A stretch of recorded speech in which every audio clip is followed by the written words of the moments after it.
The Right Side Network, bringing you the right news for the new right. I'm Jim Hole, and I am your voice. Thank you and good evening. Welcome to a special weekend edition of the Hole Report. And tonight, I have a very important topic to discuss. It is a matter of freedom. It is a matter of democracy. It is a matter of the future of our country. Tonight, folks, the topic is the matter of us, our millennial generation.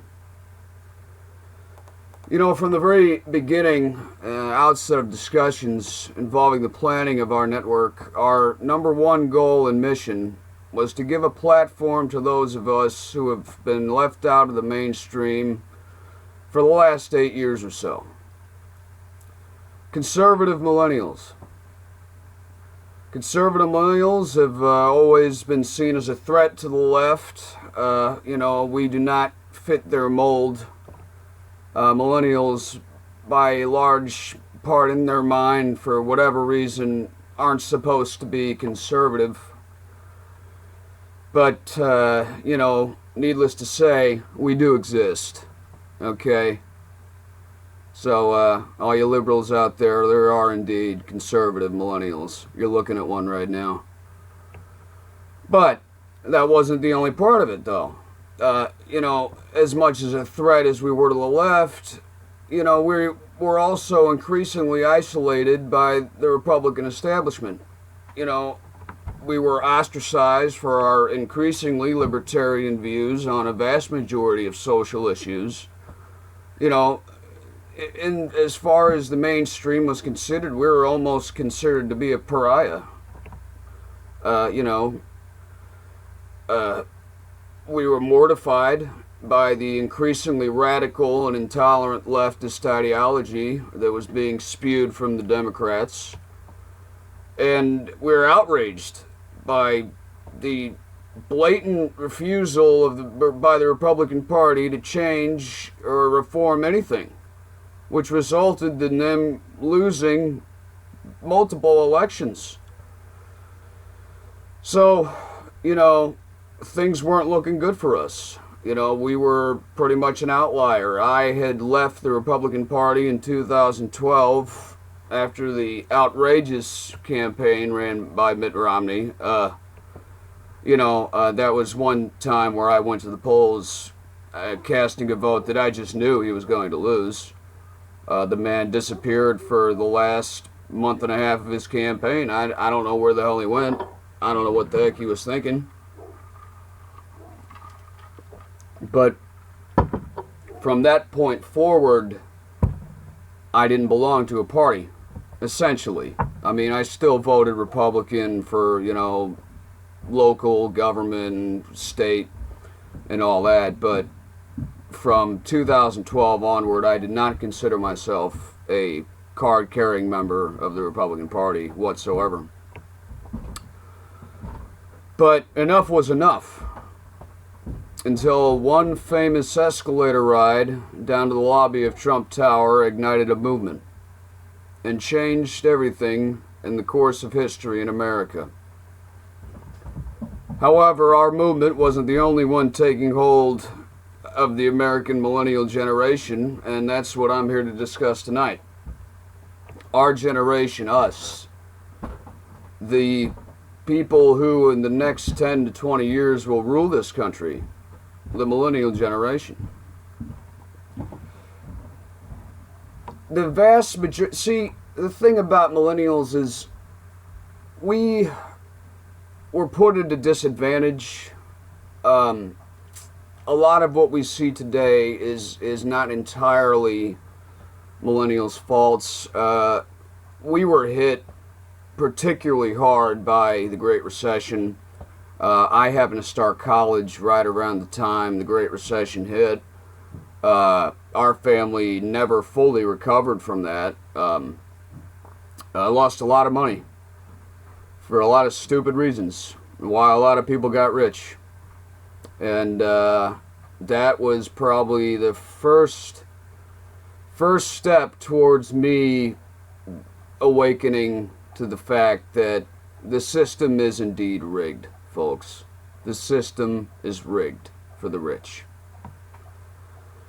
Now, most millennials don't understand this. The wool has been pulled over their eyes to blind them from the truth. Their mind is in a prison.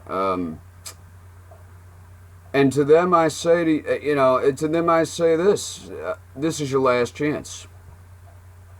There's a line that us members of the New Right tend to use, and if you're a millennial and you've never seen The Matrix, well, I don't know where you've been, but the red pill and the blue pill.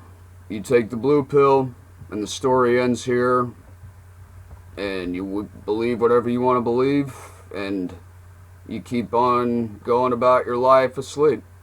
You take the red pill, you stay in Wonderland, and I'll show you how deep the rabbit hole goes. And what I offer you is the truth. So like I was saying, millennials, where did we go wrong? Well, like I said, the majority of them are asleep.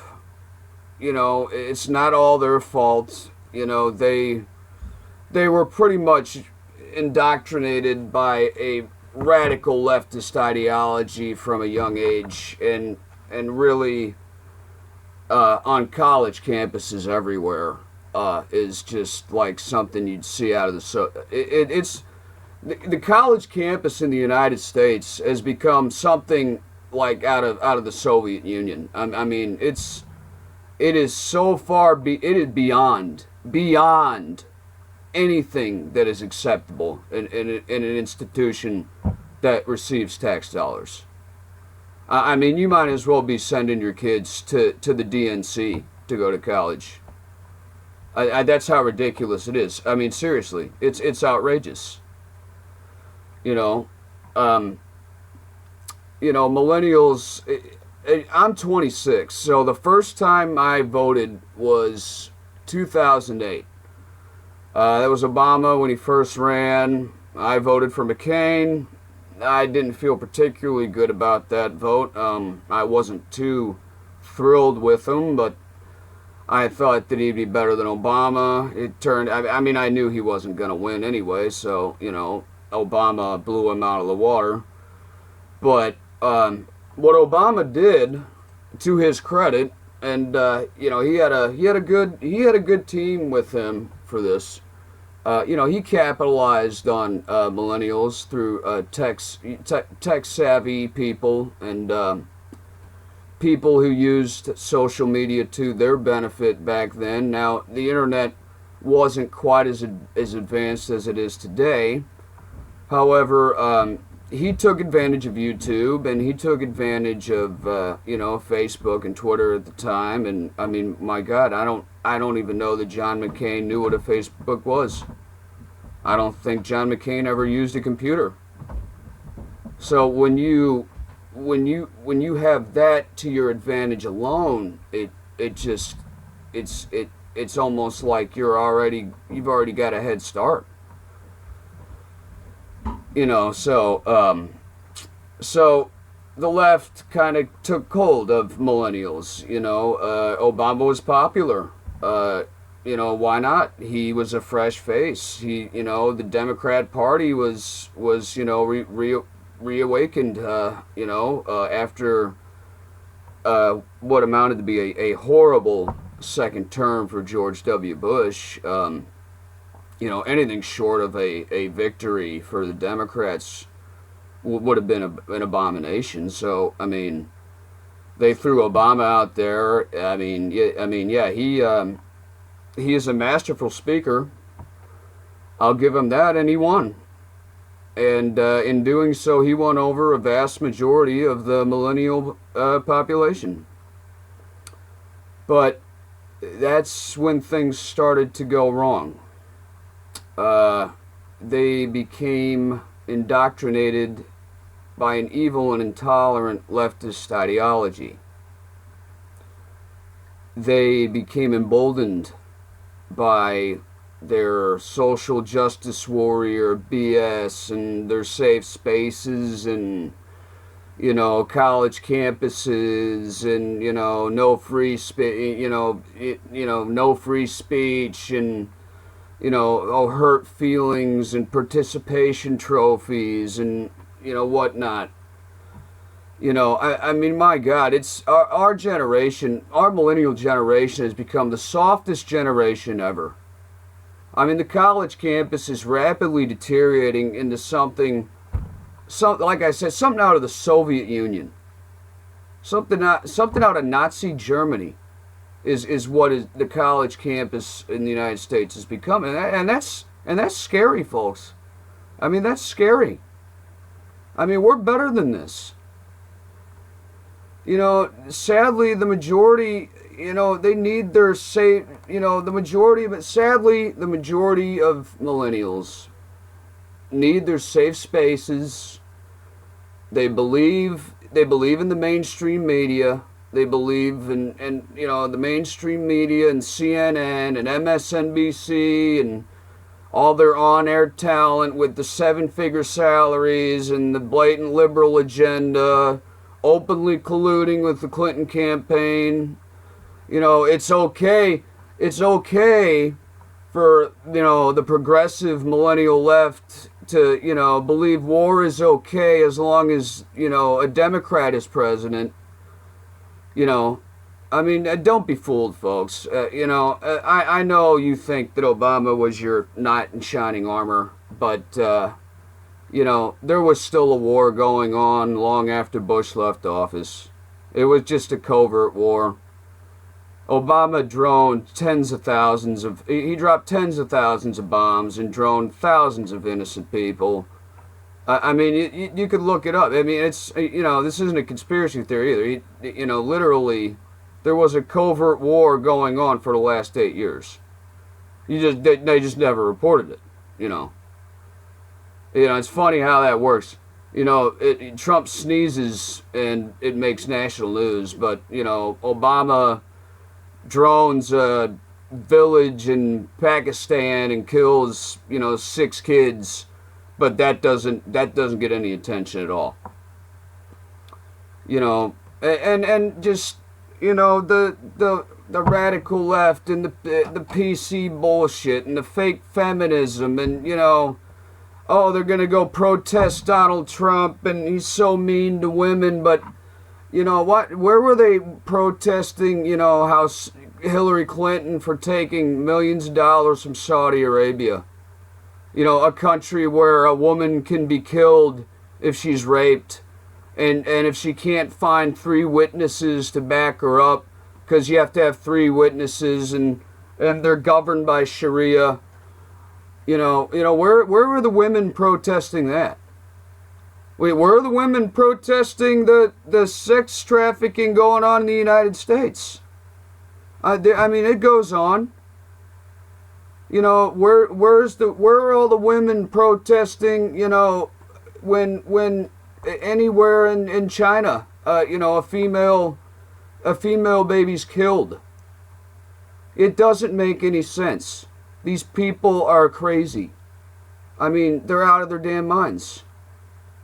They think that it's okay to go protest because Donald Trump said mean things. But, I dare you to go walk down up and down the streets in Saudi Arabia and protest over there for real women's rights and see what happens. Because it won't turn out good.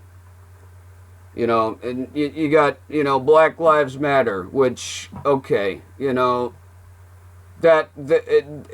an organization based on a lie. Black Lives Matter is an organization based on a lie. The hands up, don't shoot never happened. It was proven by the Obama Justice Department.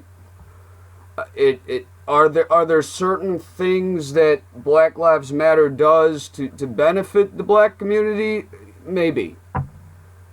It's an organization that was unfortunately corrupted from the very beginning and got turned into an arm of the American Communist Party, and goes and starts riots and tries to block traffic for an hour and to throw a temper tantrum. I don't get it. I don't get it. And worst of all probably is the fact that the majority of millennials still believe in the two-party dichotomy. There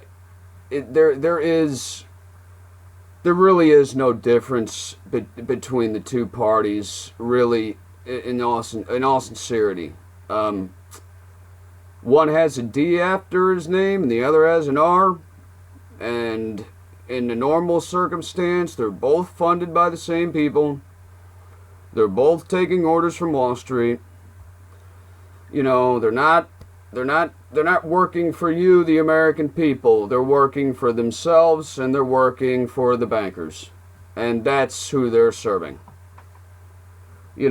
For about the last 50 years in the United States, there really has been no autonomous leadership. It has all been controlled leadership. Controlled by the globalists. Globalism.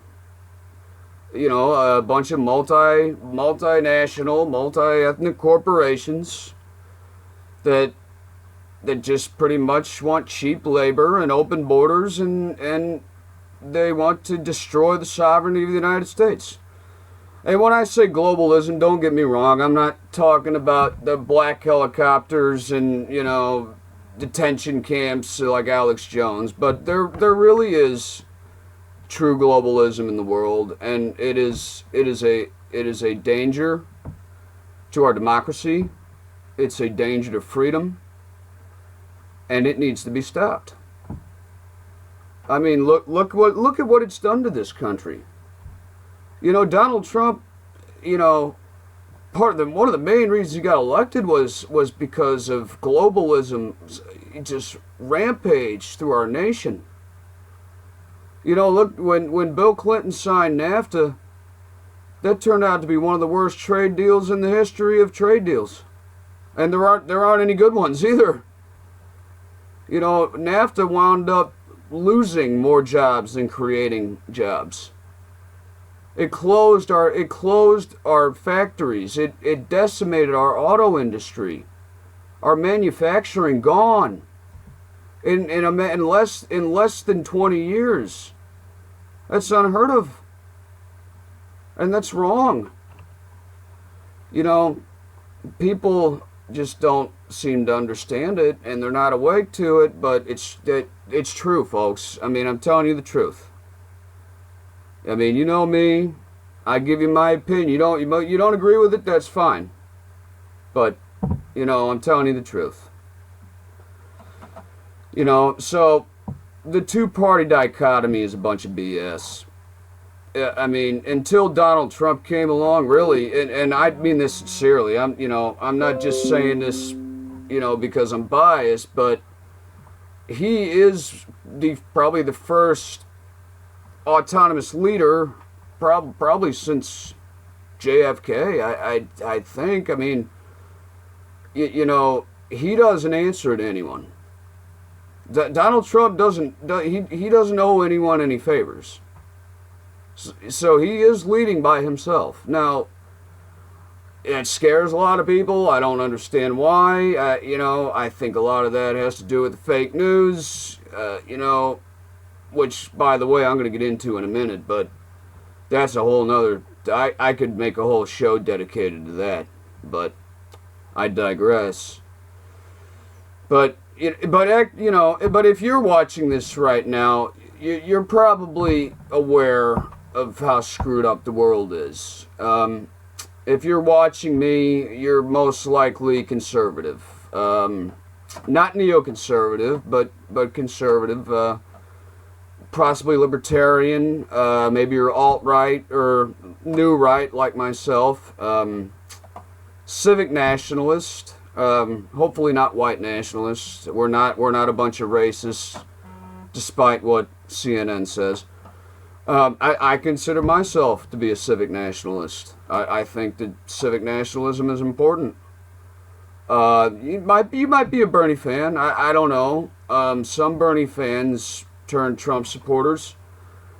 You know, you could be you could be on the far left, not neoliberal, but you know, you could be on the liberal side of things. You know, as long as you're not one of those, you know, PCBS, want to throw anyone in jail who offends them, and you know, social justice is great, and globalism is great, and Islam is wonderful and peaceful, and we want open borders and let everyone in.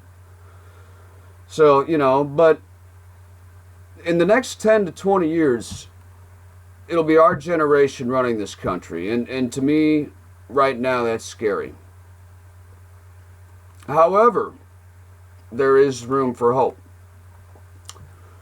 There's been an awakening in the conservative millennial youth. More of us supported Trump than you think. I know quite a few people who all along said they weren't going to vote for him, and what do you know? Come election day, they you know who you are, but you know, it's okay. You're with friends. You know, you could admit it to yourself at night who you voted for. But you know, I know you. I know you're out there. There was plenty of you. There was plenty of you. You just didn't want to admit it. I mean, I had no problem admitting it. I know the guy's not racist. I know he's not, you know, he's not sexist or racist or misogynistic or what, you know. I mean, certainly he is no saint, and that much is clear. But, you know, you know, he's being elected president. You know, he's not being elected pope. So, you know, let's give him a little credit here, folks. He's doing a pretty darn good job, considering he's only been in office for about 2 months. You know, but more of us millennials supported Donald Trump than you think. You know, we are a rebellious, youthful, conservative movement. We're fighting the intolerant PC left and globalism. And, you know, as more of us awaken, they'll realize that yes, the world is a screwed up place. And yes, the vast majority of our government is corrupt. And the globalism is a massive failure. And it is a drain on the U.S. economy and threatens the sovereignty of the U.S. You know, and it's a good thing that more of you are waking up. You know, people need to be woken up. They need to know what's going on in the world. This is important stuff. You know, this is real important. You know, we have, you know, like I was saying earlier, we have not had a real, you know, Ronald Reagan was probably the last, you know, decent president we had. You know, he was, at least he was truly acceptable. He was good at what he, you know, he was a good president. You know, but after that, George H.W. Bush, one-termer, who was pretty much done in for due to a extremely sharp but thankfully short recession. Bill Clinton, he had a good time, and he had a good time in the White House.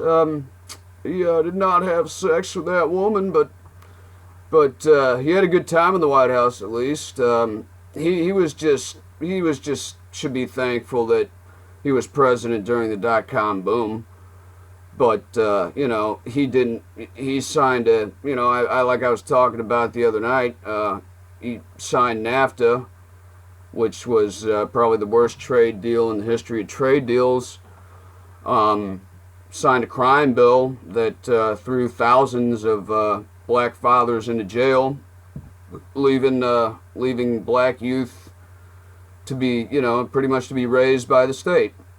You know, for, you know, thousands of African Americans thrown in jail for petty offenses such as, you know, smoking weed or selling drugs occasionally, but, you know, and you know, we're talking like 20, 30-year sentences. You know, and Bill and the Clintons are the champions of African Americans. Give me a break. I mean, my God. You know, I think Donald was right. I mean, what did they have to lose? You know, for so long, the African American community has been taken advantage of by the Democrat Party. Completely taken advantage of. I mean, you know, it's true. You know, they tell them to go vote, and then it's, I'll see you in 4 years. And in the meantime, they've decimated their communities and destroyed their dreams. And it's not right. You know, it's not right. The failed policies of the liberals and the Democrats that have controlled these cities for 50 years, 50, even 100 years. Look at Chicago.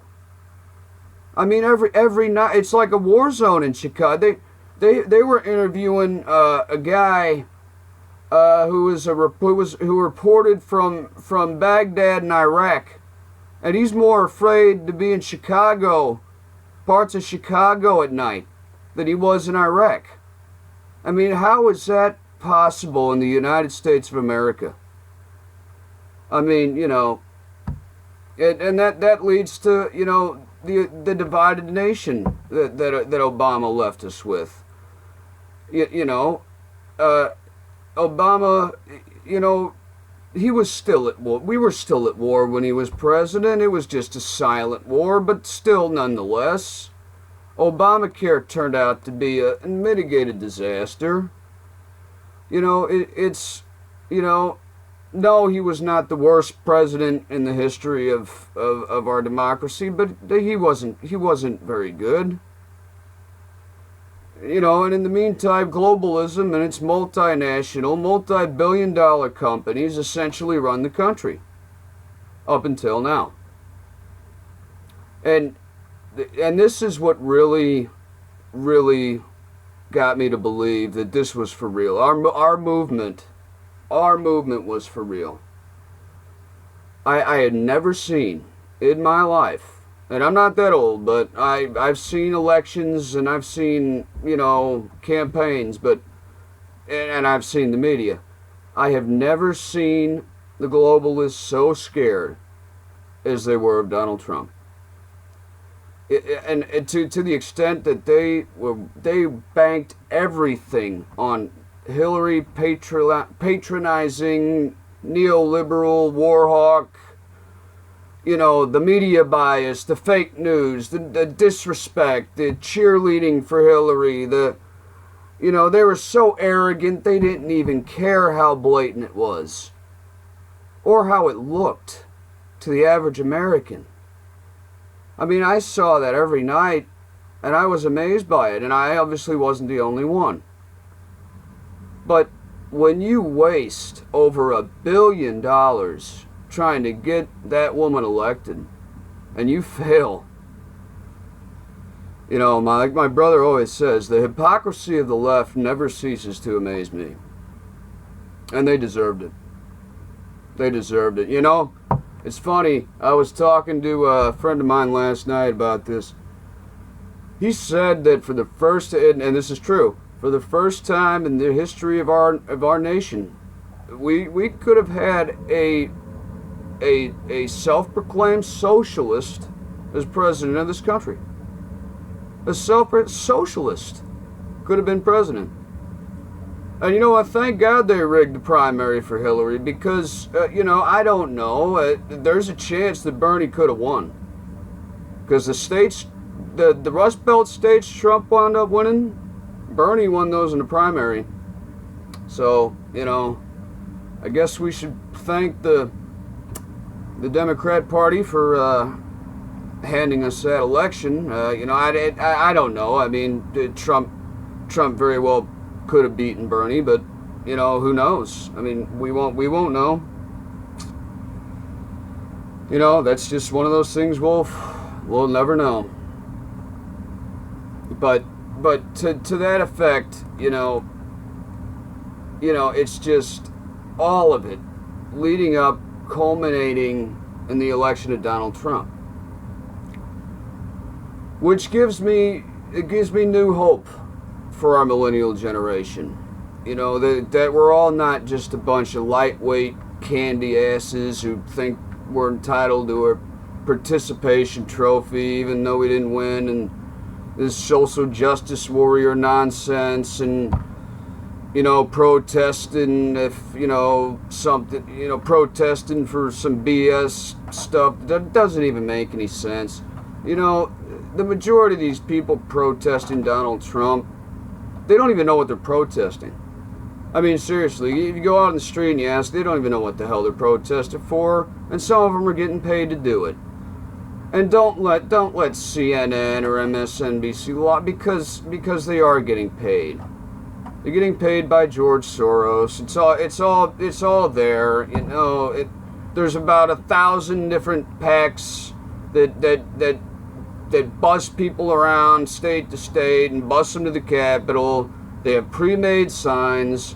They go protest and throw, and then you get the Antifa people and they start chucking rocks at police and starting riots and breaking shit. And one final thought, and this is scary. And there's a lot of these people that are really scary. They had one on the other night, and this woman, these Antifa people, they want to literally throw Donald Trump out of the White House. They want to throw a duly elected president out of the White House. How the hell are you going to do that? Are you just going to walk right up to the front door of the White House and drag him out? I don't think so. They have Democrats already talking about impeachment. They're talking about impeachment of the President of the United States 2 months into his term when he hasn't done anything wrong. Nothing he has done is unconstitutional. I mean, he has not done anything illegal or unconstitutional. It's just not true. The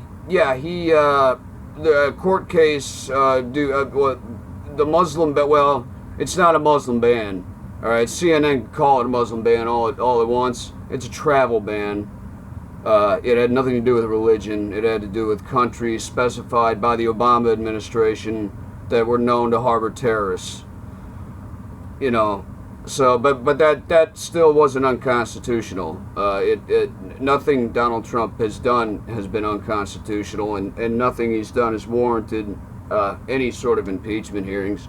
In fact, it would take the Republican Party to try to do that, and if they tried, they would be pretty much they would be blowing up their own party. A third to half the Republican Party would be in open revolt if they even tried something that stupid. So I'm sorry to tell you, liberals, Trump's not getting impeached. You could keep wishing, you could keep fishing for the moon and the water, but Donald Trump's not getting impeached. He's here to stay. Get used to it. We got used to Obama. We made it through 8 years. Barely, but we made it. You'll get used to Trump. And come on, he's going to make America great again, give him a chance. And as far as my millennial generation goes, I hope you do wake up. I hope you do wake up, and I hope you join the fight. Join the fight to save this country. Join the fight to make it great again. Join our fight to open the eyes of every American so they can see for themselves the corruption that goes on in this nation. That our elected leaders are not really in it for us. They're in it for themselves, and they're in it for anyone that they can get rich off of. I mean, look at Wall Street. I mean, they donate most of the money to all the political campaigns, Goldman Sachs, banks, you name it. They want a favor, they got it. That's how it's been in D.C. for a long time. And with Trump's election, I hope that's going to start to come to an end. Anyway, I think that does it for tonight's report. I appreciate you all listening. We will have to do this again, and we will be doing this again. I'm Jim Hall for the Right Side Network, where we bring you the right news for the new right. Thank you, and good night.